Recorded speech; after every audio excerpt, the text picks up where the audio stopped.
Hello students, Michael Sanchez, violin teacher here. Hope you guys are having a good day or evening.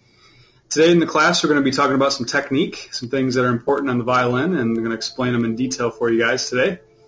And then we're going to be going through the song Breadcrumbs, which is a training song to understand how to do long ties, which relates to holding the bow for a long period of time or bow sustainment. Okay, so I kind of wanted to just give you guys a recap for those of you guys that have been watching me in my classes, but just kind of an overall view of all the things that are important relating to the bow stroke. So there's quite a few things that you guys should be thinking about when you're playing the violin. And the biggest thing is that you have to understand that you're trying to get the bow to run smoothly across the strings, and it takes having proper index pressure as well as wrist movement to be able to get that smooth sound that you guys are probably looking for. So the biggest thing that you guys should try to go for is getting a smooth bow, which means that a lot of times what students do is they kind of pull the bow too fast, and that causes it to be difficult to get a consistent motion. So they kind of go fast but then slow down, and kind of go fast and slow down. So kind of like this.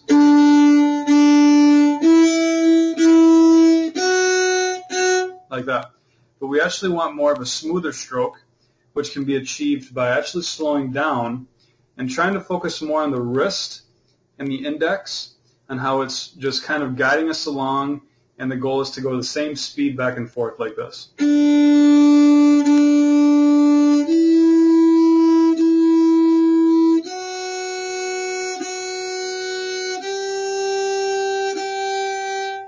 Very good. Raise your hand for the ones that are here in the class if you guys can see how I'm using a lot of wrist as I'm playing the violin. Okay, I'm getting a lot of raising of hands. Good. So I find quite often that when students play the violin, they tend to actually keep the wrist locked to where it's not really changing as they're moving the bow. So this would be me locking my wrist and not really moving it.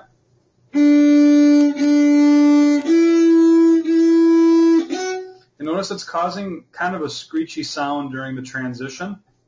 I consider the transition points where you're changing directions in the bow. So it'd be at the frog area and at the tip. So those are the two spots where it's very easy to get a screechy sound, because you might be using too big of muscles to transition and not the small muscles, which would be the wrist and the index. So the index finger is very key to playing the violin properly. It's all about bumping the bow in the front as you're transitioning, as that's going to give you a smoother sound and not cause you to get the bow tense as you change directions. So I'll give you an example. This would be me not using the index and me using more of the arm to transition, even if I'm moving the wrist.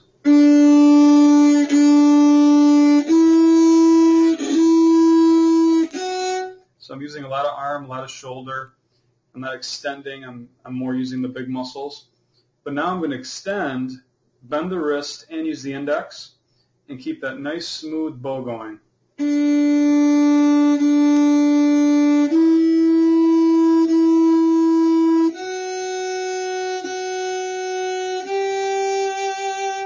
It's like that.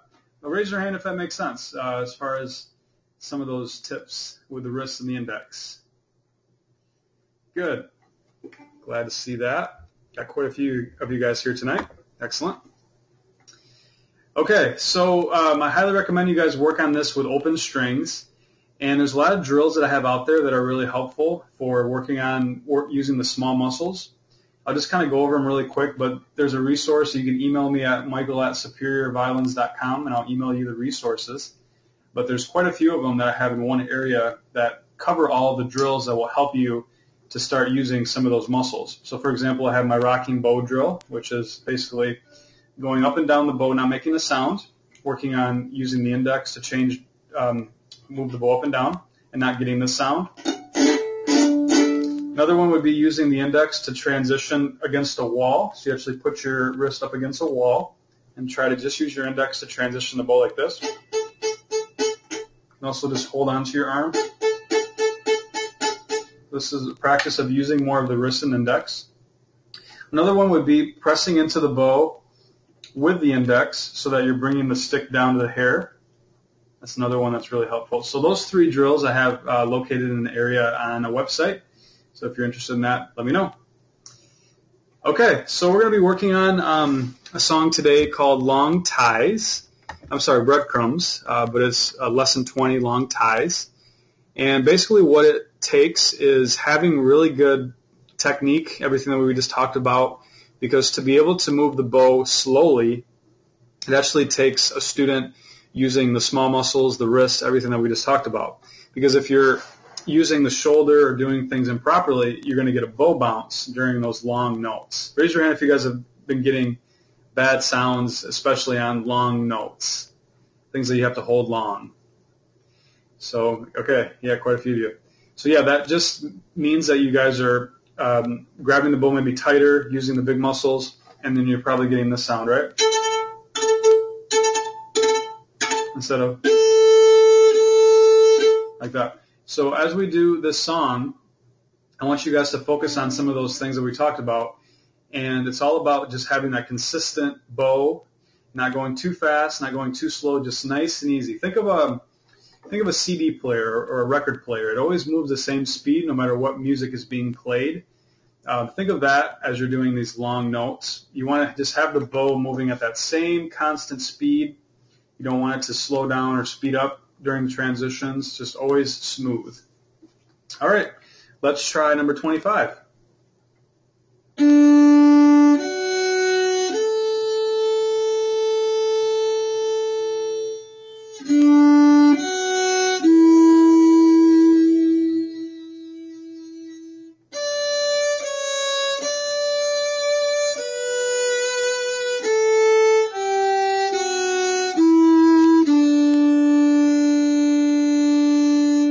Very good.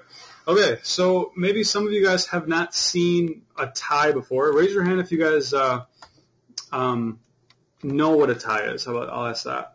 You guys know what a tie means in music?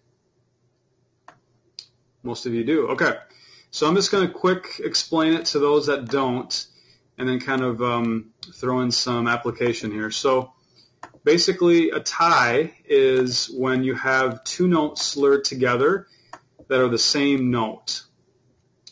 So as you guys can see, the 3rd note of the piece here is a very long note. It's technically 4 plus 2 beats, total of 6. This is 4 beats here. This is 2.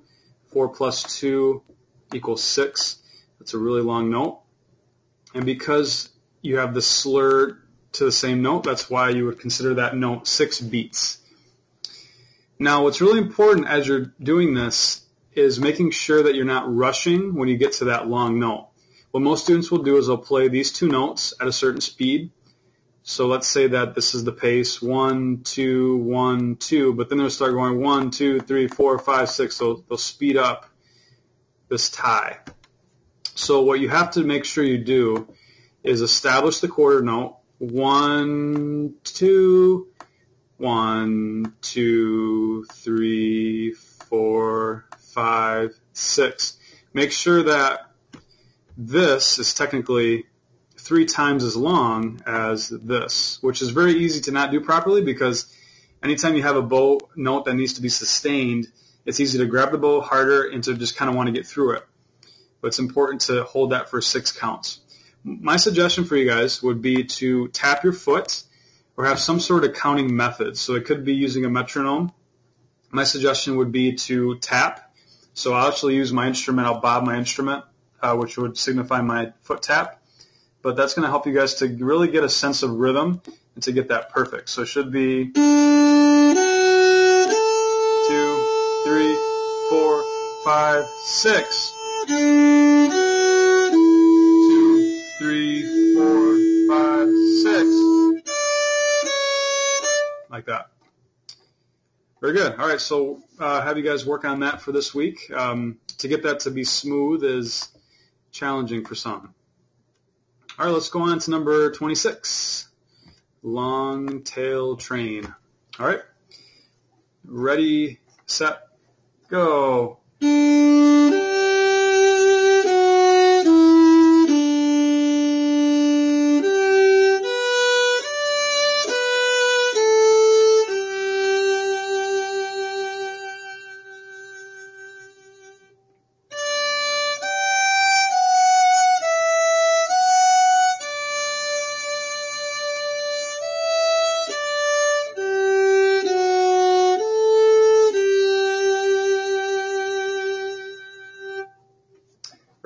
Okay, I'm going to ask you guys here in the class, how many beats did I hold this tie for? If you guys can write it in the chat, tell me how long that was. See how many of you guys really know how long a tie is held. Let's see. All right. We got everybody saying 7, almost everybody. It is 7 because we have 4 plus 3. So that's a very long note. So you guys are definitely going to have the tendency to rush that. So make sure that you guys are holding that for a total of 7 beats. All right. And then the next one, I'm guessing you guys probably can figure this one out. This one is how many? We have 4 plus 1 equals 5. Very good. Make sure you guys are using a 4th finger here, by the way. That's a common mistake to play open E, which I would not do there. Stay in the same string. All right, so that would be also a really good one for bow sustainment. Any questions on those two? All right. Okay, well, now we're going to go on to the actual performance song of the week, which is She'll Be Comin' Round the Mountain. So this song is famous. Most people know it. It has some bow sustainment notes. It does kind of go fast, so it does kind of make the ties a little bit easier. I'll kind of go maybe moderate tempo, but eventually it will go even faster. All right, let's play through it together. I will not take the repeat. I'm just going to play through it. All right, here we go. Rest, rest.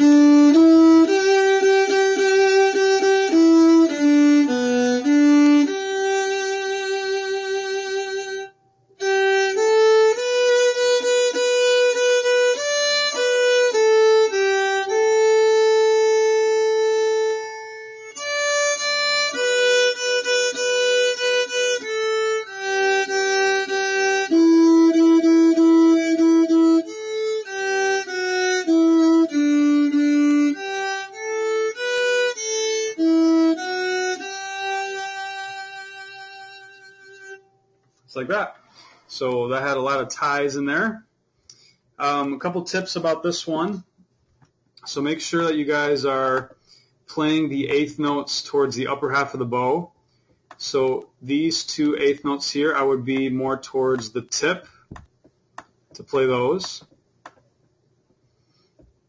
And then this quarter note brings you back to the frog. So these 2 would be at the frog. So if you guys, for those of you guys that are here right now, watch how my bow gets to the tip to play the 8th notes and comes back.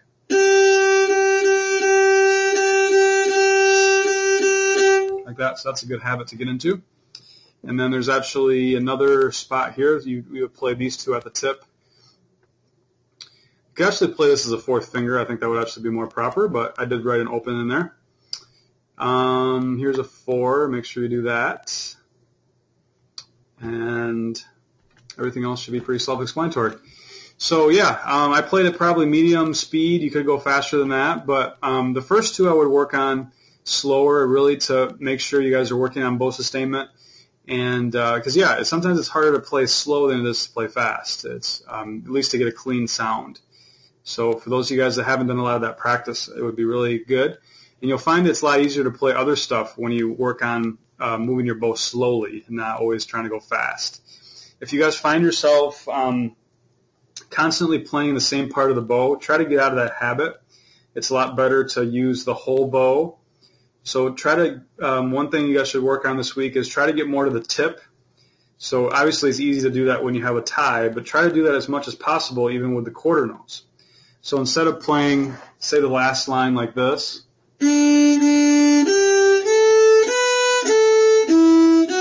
try to use more bow.